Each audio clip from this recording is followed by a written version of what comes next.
Halo, kembali lagi bersama saya Prita Laura. Kita di program The Bottlenecking dan saat ini saya sudah bersama dengan Kepala Staf Kepresidenan Bapak Muldoko yang belakangan ini Pak Muldoko, selamat siang Pak. Selamat siang. Pak Muldoko belakangan ini nih sedang ramai jadi pemberitaan. Ada beberapa kalimat-kalimat Bapak yang menggelitik media nasional. Di antaranya Bapak menyebutkan mengenai wajah baru Indonesia, menyebutkan juga mengenai diajak bahagia susah amat sih begitu ya.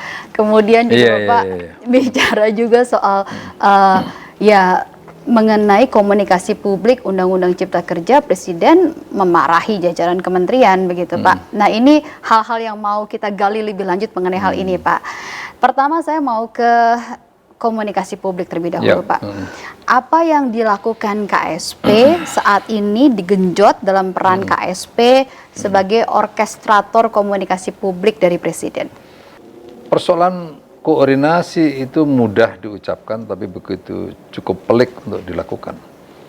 Maka dalam menghadapi sebuah organisasi negara yang segede ini, yang di dalamnya ada kementerian dan lembaga dan berbagai kebijakan yang ada di dalamnya, maka pasti diperlukan sebuah orkestrasi. Orkestrasi yang bisa mengharmonisasi dari berbagai kebijakan itu dan juga isu-isu di dalamnya, sehingga kita memiliki sebuah narasi tunggal yang bisa menjadi patokan bagi publik. Kalau enggak nanti ini menjadi simpang siur, menjadi babalit, nggak keruan. Untuk itulah KSP mengambil peran itu agar persoalan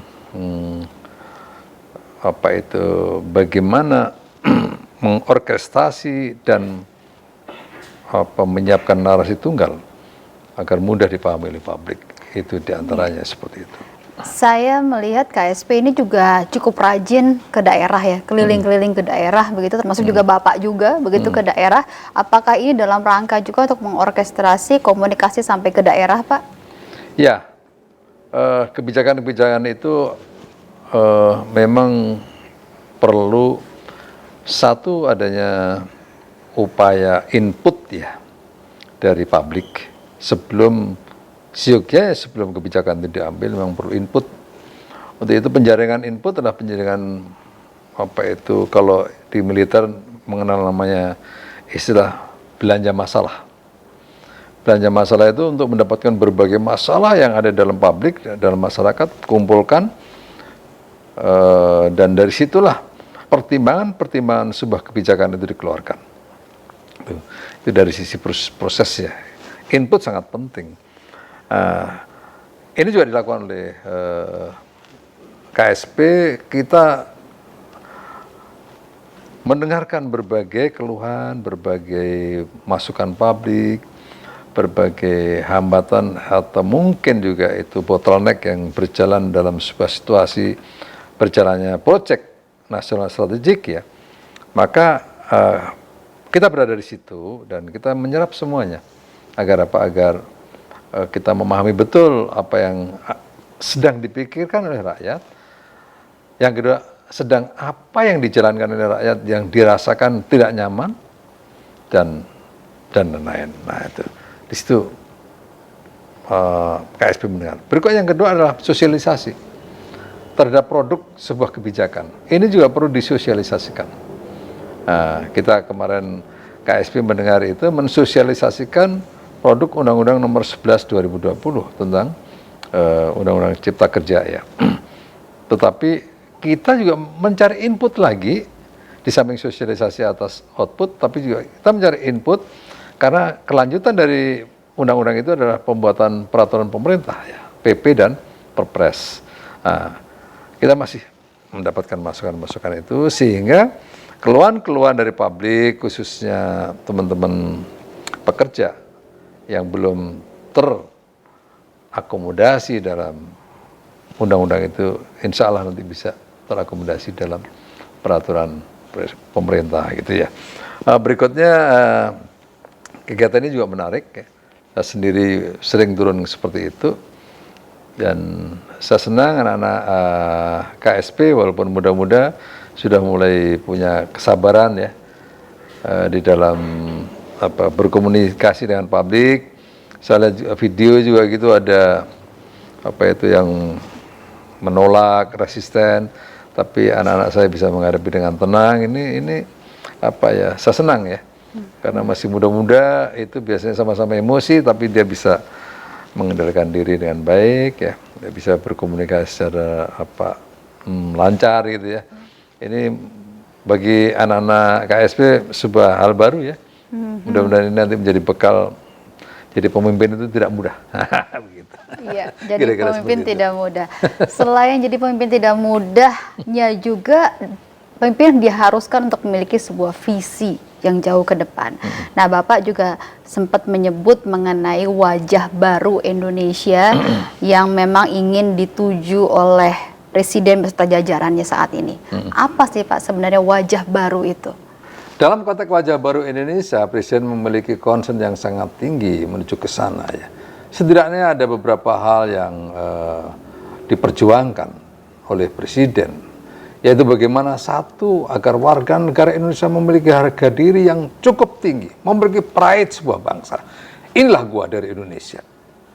Nah, itu salah satu misi yang hendak diperjuangkan oleh Presiden. Yang kedua, tentu sebagai sebuah negara demokrasi, ya, menjaga kebebasan berpendapat itu tidak pernah ada kekangan dari pemerintah.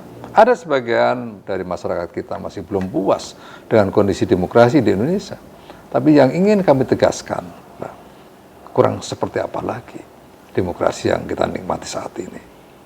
Berikutnya yang ketiga adalah bagaimana memberi rasa aman. Tugas negara melindungi segenap bangsa Indonesia. Maka melekat bagaimana pemerintah selalu menciptakan rasa aman bagi masyarakatnya. Yang keempat adalah bagaimana menjaga eksistensi bangsa agar tidak kalah dalam menghadapi kompetisi global. Upaya-upaya pemerintah menuju ke sana tidak pernah kering, tidak pernah berhenti. Selalu Presiden menekankan, kita tidak lagi melihat negara kecil melawan negara besar, tidak lagi antara negara berkembang dengan negara maju, tetapi yang selalu ditekankan oleh Presiden adalah antara negara yang cepat dan negara yang lambat. Yang terakhir adalah bagaimana menjaga harmoni dalam berbangsa.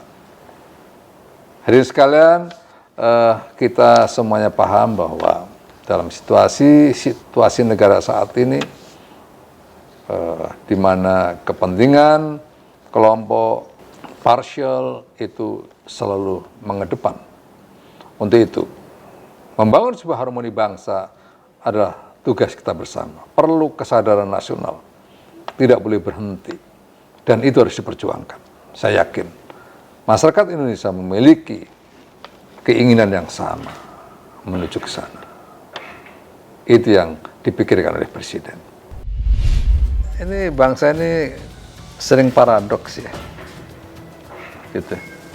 Satu sisi kita paham betul banyak yang marah-marah, ngomel-ngomel, ngurus ini, ngurus itu, ribetnya luar biasa, mahal dan seterusnya. Sekarang ini ngurus koperasi nggak perlu aneh-aneh, ngurus UMKM nggak perlu tetek bengek, ya. Semua diberikan kemudahan. Berbagai lembaga dunia sudah meramalkan bahwa Indonesia akan menuju kepada 4 besar pemain ekonomi dunia, jadi negara maju, ya, pada 2045. Maka tidak serta-merta kita tinggal menunggu tahun, bukan loh.